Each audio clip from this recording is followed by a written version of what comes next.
Então você mora num prédio de condomínios ou num condomínio fechado, que nem eu, que tem uma quadra poliesportiva.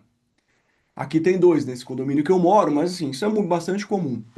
E aí um grupo de crianças entre 10 e 11 anos de idade, todas têm entre 10 e 11 anos de idade, jogam futebol. E de sábado elas se reúnem para jogar. E você dá um jeito, você aí um marmanjo de 20, 30, 40 anos, de jogar com eles. Você falou, não, eu quero jogar com vocês e tal. Você convenceu eles e você participa. Todo sábado você vai lá jogar. E aí, obviamente, você é o melhor jogador do time, você faz mais gols, você rouba a bola, você joga a bola na frente, sai, porque você tem 30 anos e eles têm 10. A pergunta que eu quero te fazer é a seguinte: você é um bom jogador de futebol por fazer isso? Por marcar vários gols em crianças de 10 anos? Você pode estar se iludindo em relação à sua vida. Esse é o objeto do vídeo de hoje. Preste bastante atenção que tem uma revelação no final, tá? Eu me chamo Lucas Marcilli, esse é o canal Restauração SA e vamos começar dizendo o seguinte: você às vezes acredita que coisas que você tem, que são do seu próprio mérito, ah, você lutou por elas, você conquistou, e não, são vitórias que agora eu vou falar para quem é cristão, tá? Esse vídeo é muito voltado para quem é cristão, pelo título acho que você já sabe. São coisas que vieram do Criador para você. O mérito é dele, não é seu. Muitas coisas. Você é simplesmente um veículo. Você é um instrumento que vai, digamos assim, redirecionar para o mundo uma coisa positiva que Deus te deu. Então, por exemplo, a gente acorda de manhã, a gente respira, a gente tem saúde, várias coisas acontecem que são interligadas. Por exemplo, você liga a tua torneira, alguém trabalhou para aquela água. Você paga a conta de água, mas a gente tem uma interdependência muito grande e a gente tende, por um problema muito sério chamado orgulho, a achar que a gente tem o mérito de tudo. E é por isso que a gente vai falar de qual é a forma, uma das formas da gente quebrar essa linha de pensamento. O orgulho é uma coisa muito nociva para o ser humano, muito nociva. Todos nós, eu inclusive, temos orgulho dentro de nós, que aparece de momentos em momentos, às vezes ele fica, a humildade cresce, às vezes o orgulho ele toma conta e a gente se deixa dominar por isso, e a gente deveria lutar contra isso. Tem alguns instrumentos, digamos assim, criados por Deus, no universo, digamos, nos eventos, dos acontecimentos da sua vida, que servem para minar o nosso orgulho ou para mudar a nossa mentalidade, nosso mindset, nossa linha de pensamento sobre o mundo, sobre a sua realidade. E uma dessas ferramentas são os testes de fé. O que é um teste de fé? Um teste de fé, basicamente, é uma coisa ruim, é uma coisa negativa, é uma coisa difícil, é uma provação que você passa. Na Bíblia, os testes de fé são constantes. Pega a vida de Abraão, saia da sua terra, deixe sua parentela e vá por um caminho, depois você vai saber o que aconteceu. Só vai. Teste de fé. Putz, tem 200, mas por exemplo, o faraó pegar a mulher dele e levar lá para, né, pro, digamos, pro local das concubinas lá, e tem um monte. E isso aí você vai pegar com Abraão. Isaac foi um pouco mais tranquilo, né? Embora aquele susto gigantesco na infância do sacrifício, mas foi um pouco mais tranquilo. Ele teve um momento que Ismael reapareceu, né? E meio que ficou ali na Bíblia não está muito claro, mas assim estudando por outros caminhos históricos e tudo mais, que ele chegou a repensar, a reclamar aquela herança, né? Então aquele reaparecimento de Ismael foi um momento tenso. A parte também que Rebeca que aconteceu a mesma coisa que aconteceu com Abraão e Rebeca, mas foi bem mais rápido, ela não chegou nem a ser pega, enfim. Viram os dois rindo e perceberam que eles não eram irmãos. Mas assim, Isaac foi mais tranquilo, por alguns motivos até bíblicos, que eu não vou me aprofundar nesse vídeo. E Jacó, por outro lado, sofreu milhares de coisas, né? Todo mundo sabe. Aí você vai pegar Daniel, tudo que passou, José, nossa, foi escravo, foi preso injustamente. Davi, se bem que Davi, uma boa parte ele trouxe para si mesmo, foi uma consequência, também um tema mais complexo. Mas enfim, na Bíblia inteira você vai achar provações de pessoas que são escolhidas por Deus para realizar coisas grandes e elas sofrem vários testes de fé, vários momentos de dificuldade. Você pega José do Egito, geralmente a gente não correlaciona com Israel, só que a Jacó. Mas na verdade, tem um outro lado na história de José, que é que Israel perdeu filhos, foi uma provação de fé para ele, e depois ia perder Benjamim, que seria o outro filho de Raquel. Então, tem todo um caminho na Bíblia que mostra que as pessoas que andam com o Senhor, ou que têm a pretensão de andar com o Senhor nesses caminhos, elas são provadas. E você é provado na sua vida. Então, você tem brigas no casamento, você tem traições de pessoas que se abriu um negócio, a pessoa te traiu, você tem coisas que você fez que você achava que ia ser o máximo e deu errado, fatores externos, sei lá, você fez um negócio em dólar e o dólar disparou, e essas provações, elas são ruins. Assim, são coisas negativas. E aí a neurociência, para misturar um pouco dos dois dos temas que eu gosto, ela ensina que não é sobre o que acontece, é sobre o que você faz com aquilo que acontece, entendeu? Então, por exemplo, vou dar um exemplo bem forte, pelo menos para mim. A Meg estava com a gente há 15 anos e ela faleceu.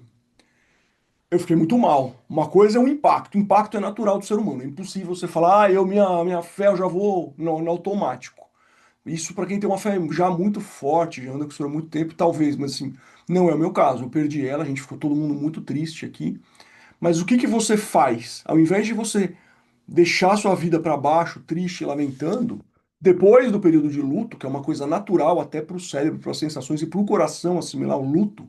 O luto é bíblico também, você pode pesquisar, enfim. Jesus, mesmo sabendo o que ia acontecer, ele se compadeceu em relação a Lázaro, enfim. A tristeza por uma perda é uma questão bíblica. Você pode sofrer, na minha interpretação, você pode ter o luto. Mas depois eu falei, pô, vamos lembrar todos os momentos maravilhosos que a gente viveu com ela. Então 90% é o que você faz depois. Então acontecem coisas na sua vida, perdas financeiras, brigas no casamento, às vezes término matrimonial, término de namoro, briga com amigos. Isso são testes. Essas dificuldades, crises existenciais, não sei para que caminho vai, que negócio que eu vou fazer. Então eu mesmo, eu entrei em tantos negócios que uma parte de mim tá assim, ai, eu deveria fazer tudo nisso ou tudo naquilo. E então assim, essas dificuldades, na verdade, elas existem para nos fortalecer. Eu acho que esse é o ponto principal, assim, que se você pegar, esse vídeo vai ter feito uma diferença na sua vida. A coisa está ruim, você pode fazer duas, três coisas. Você pode ficar reclamando e ser uma vítima. Você pode ver isso do ponto de vista da reação, né? Que é essa questão da neurociência. Então, 10% é o que aconteceu, 90% é o que você faz. E aí tem vários livros aqui, ó, de programação neurolinguística, de mindset, que você se reconfigura para resolver aquilo e transforma o problema em oportunidade e você vai vencer dessa forma. E tem a melhor de todas, que é se você acredita em Deus, se você acredita em Jesus, é saber que você pode até estar fragilizado em relação àquele problema. Você é incapaz de resolver sozinho. Mas em Cristo, tudo você pode. Então, você não é que você ignora o conhecimento técnico. Você pode ter essa formação técnica como eu tenho. Mas se você une as duas coisas e você realmente crê que Deus pode fazer a diferença na sua vida, se você permite se humilhar perante Ele, no sentido de que Ele pode fazer muito, Ele pode fazer tudo, você não pode fazer nada. Além de você contar com isso, ele vai potencializar os seus dons naturais, tudo que você já estudou, tudo que você já assimilou dos seus conhecimentos, e vai ter muita diferença. Vai ter muita diferença. Você vai ter um resultado para sair daquele problema otimizado.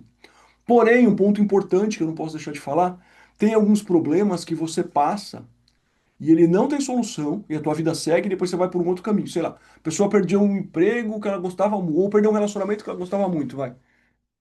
Mesmo confiando em Deus, não era aquele o caminho para você. Não era o melhor caminho. Ele sabe melhor que a gente. Entendeu? E aí depois você vai para um outro lado, fica anos sozinho, depois encontra uma pessoa, forma uma família. Então, o fato de você confiar em Deus, em Jesus e ter fé, não significa automaticamente que ele vai realizar o que você quer. Não é o seu plano. Você tem que dirigir a sua fé para o plano dele para você. O pai, esse pai principalmente, todos os pais sabem, deveriam pelo menos saber o que é melhor para os seus filhos. Mas o Pai Celestial, e esse é um vídeo mais voltado para cristãos, como eu disse, ele sabe, entendeu? Então, qual que é o principal desafio? Descobrir os planos de Deus. Aí é um tema para um outro vídeo. Mas o ponto é o seguinte: Quando você tiver uma aprovação, a tendência nossa, e eu falo agora também, de novo, voltando para a neurociência, dos nossos sabotadores, né?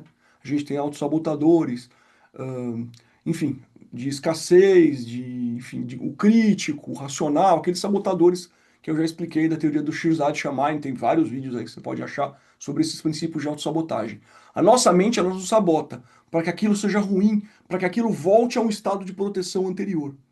Só que a sua fé, o seu espírito, ele tem que controlar a sua alma e a sua mente. E o seu coração. Você tem que conformar isso justamente no sentido de que você fala, não, beleza, isso tá assim agora, eu vou respirar. Por que que isso está acontecendo comigo? Faça perguntas. O que que eu posso tirar de positivo disso? O que que eu errei que eu não vou errar mais na próxima vez se eu for fazer um negócio? Que perguntas eu vou fazer que eu não fiz antes de assinar o contrato? Que cuidados eu vou tomar em saber os valores de uma pessoa antes de entrar no relacionamento, conhecer a família dela? Então, quando você começa a fazer essas perguntas, não precisa ser no dia que a coisa ruim aconteceu, mas durante aquilo, você começa a entender que aquilo tem um sentido, tem um caminho. Aquela aprovação, ela tem um fundamento para te levar para um lugar melhor, para um caminho melhor, mesmo que seja no futuro mais distante. Se você se acostumar a fazer isso, você vai começar a ficar forte. As pessoas que têm mais fé ficam até alegres, exultantes no momento de provação. Deus está me provando por algum motivo, já aconteceu antes, eu já saí antes. Isso acontece com a experiência, não é uma coisa automática e não é uma coisa fácil. Então eu estou dando passos aqui. O primeiro passo é você não se perder em lamentação e em vitimismo. Tenta perguntar por que que aquilo aconteceu, tirar algum valor daquilo, o que você vai fazer para superar aquilo. Se aquilo não for superável, por exemplo, um falecimento, você vai conseguir ressuscitar aquela pessoa. O que ficou de bom ali que você vai usar na sua vida, entendeu? Então, esse é o ponto. Os testes da fé, eles são necessários, essas provações, elas vão acontecer durante toda a sua vida. Desde que você é uma criança até você ser um senhor idoso. Em dimensões diferentes, em tamanhos diferentes. E a fragilidade das pessoas também é muito relativa à forma como elas foram criadas. Uma pessoa mais estoica, eu tenho um vídeo também sobre estoicismo aqui no canal, ela lida muito melhor com as provações do que uma pessoa que teve uma criação super protegida, vitimista, alguém com a cultura woke, esse tipo de coisa. Presumo que nem tenha gente no canal que seja da cultura woke, porque são visões muito diferentes. Mas o ponto é o seguinte: valorize essas provações. Ao invés de ver como uma coisa 100% negativa, tente tirar um exemplo. Tem um livro aqui que chama Picos e Vales. Ele é muito bom, ele fala sobre isso. Os picos são os pontos altos da vida que você tem que cuidar, recomendo muito a leitura. Tem um vídeo também no canal sobre isso. E o vale é quando você está lá embaixo. Você tem que tirar conclusões. Como que você chegou nesse vale? Inclusive tem um vídeo que eu li sobre isso. Eu li uma passagem do livro. Como você chegou, o que que você fez para subir. Então, você tirar valor dessas provações, eu acho que esse é o pulo do gato, eu não gosto dessa expressão, mas é o cerne desse vídeo aqui. Se você conseguir tirar valor e analisar suas provações com o seu coração, mudar o seu coração para trazer alguma coisa de positivo daquilo, você vai sair disso de alguma forma melhor e as próximas provações você vai estar mais preparado. E a sua vida vai se tornar mais fácil. Vai se tornar uma vida muito mais voltada para a fé do que para você achar que você tem que resolver tudo sozinho. O Criador dos céus e da terra sacrificou seu próprio filho por nós. Se você tiver fé em Jesus Cristo, e se ele estiver contigo nesse momento, se você falar, olha, eu tenho minhas limitações, mas em você eu vou, isso já abre o seu coração para caminhos de resolução totalmente diferentes. Abre a sua mente. Eu gosto muito de misturar fé com a neurociência. Muitas pessoas acham que isso é impossível, mas é totalmente possível. É só você estudar.